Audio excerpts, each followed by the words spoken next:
എൻ്റെ കൊളസ്ട്രോൾ നോർമലായി, അതുകൊണ്ട് എനിക്ക് കൊളസ്ട്രോളിന് കഴിക്കുന്ന മരുന്ന് നിർത്താൻ സാധിക്കുമോ? അതിനുള്ള ഉത്തരം ഇല്ല എന്നാണ്. കാരണം കൊളസ്ട്രോളിന് വേണ്ടി നമ്മൾ പ്രധാനമായും കഴിക്കുന്ന മരുന്ന് സ്റ്റാറ്റിൻസ് ആണ്. സ്റ്റാറ്റിൻസിന് കൊളസ്ട്രോൾ കുറയ്ക്കുന്നതോടൊപ്പം തന്നെ മൾട്ടിപ്പിൾ ബെനിഫിറ്റ്സ് ഉണ്ട്, അതായത് പ്ലിയോട്രോപ്പിക് ബെനിഫിറ്റ്സ്. അതിൻ്റെ ഭാഗമായി രക്തക്കൊഴലുകളെയും ഹാർട്ടിനെയും എല്ലാം ഇത് പ്രൊട്ടക്റ്റ് ചെയ്യുന്നു. അങ്ങനെ ഭാവിയിൽ സ്ട്രോക്കോ അറ്റാക്കോ വരാനുള്ള സാധ്യത കുറയ്ക്കുന്നു.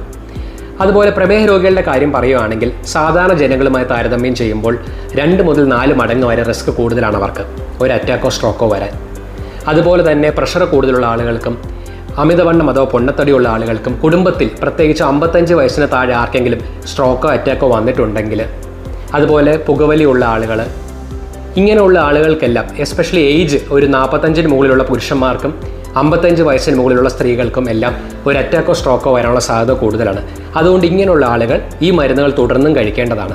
അതുപോലെ തന്നെ ഒരു കൊളസ്ട്രോളിന് വേണ്ടി മരുന്ന് കഴിക്കുമ്പോൾ നമ്മൾ പ്രധാനമായും മോണിറ്റർ ചെയ്യേണ്ടത് LDL കൊളസ്ട്രോൾ ആണ്.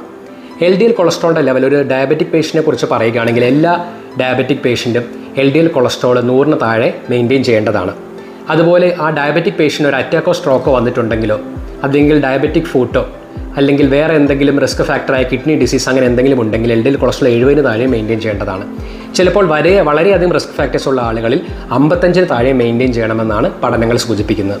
അതുപോലെ തന്നെ കൊളസ്ട്രോൾ നോർമലായ ഉടനെ ഗുളിക നിർത്താനും പാടില്ല. അത് ഡോക്ടറുമായി ഡിസ്കസ് ചെയ്തിട്ട് മാത്രമേ വേറെ എന്തെങ്കിലും ഒരു പ്രത്യേക കാരണം ഉണ്ടെങ്കിൽ മാത്രമേ നിർത്താൻ പാടുകയുള്ളൂ. കാരണം പെട്ടെന്ന് നിർത്തുകയാണെങ്കിൽ പെട്ടെന്നൊരു അറ്റാക്കോ സ്ട്രോക്കോ വരാനോ മോർട്ടാലിറ്റി കൂടാനുള്ള സാധ്യതകൾ കൂടണമെന്നാണ് പഠനങ്ങൾ കാണിക്കുന്നത്. Thank you.